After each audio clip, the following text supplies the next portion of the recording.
Oke, aku akan berangkat untuk belanja. Jadi sekalian dengarkan kisah yuk. Ayo ikut sekalian. Jangan lupa like, comment, and subscribe teman-teman setia. Mudah-mudahan kalian lancar rezekinya dan berkah.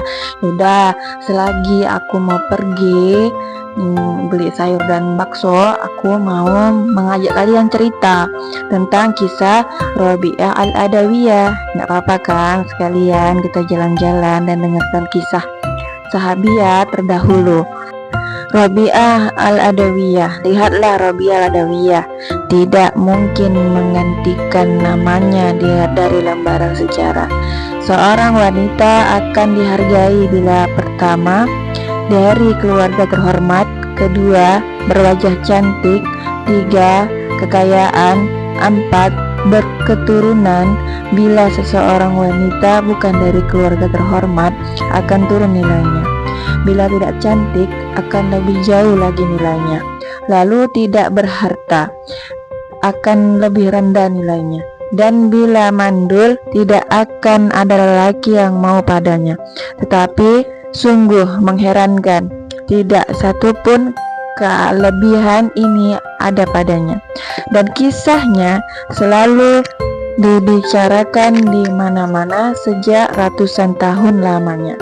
Dia adalah dari kalangan budak bangsawan dari Ethiopia. Yang kedua, wajahnya adalah wajah Ethiopia kulit hitam, hidung kecil. Yang ketiga, dia adalah budak dari mana budak memiliki kekayaan.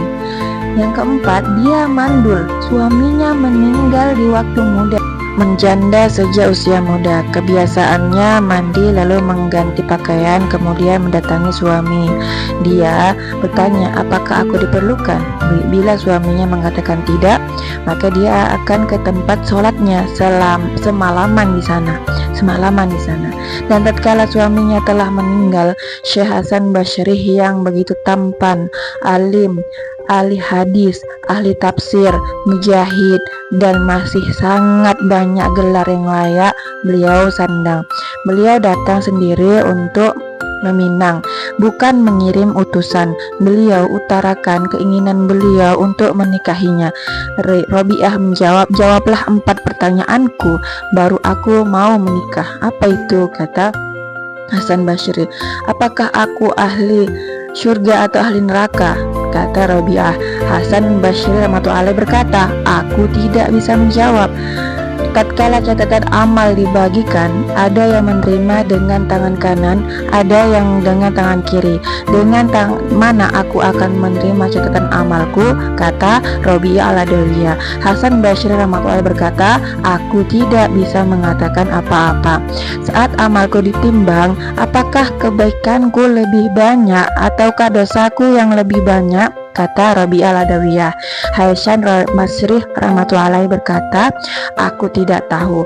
Saat orang-orang meniti syirat, ada yang bisa melintas dan ada yang jatuh. Bagaimana dengan aku? Apakah melintas ataukah terprosok?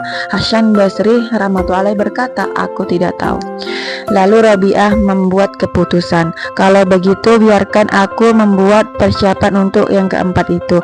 Menjelang wafatnya, Rabi'ah berpesan kepada pembantunya, bila aku mati jangan diumumkan, cukup beritahu tetangga, dan jadikan kain usang yang selalu saya gunakan untuk beribadah kepada Rabbku sebagai kain kafan. Keesokan paginya diberitahulah tetangga-tetangganya untuk menurunkannya.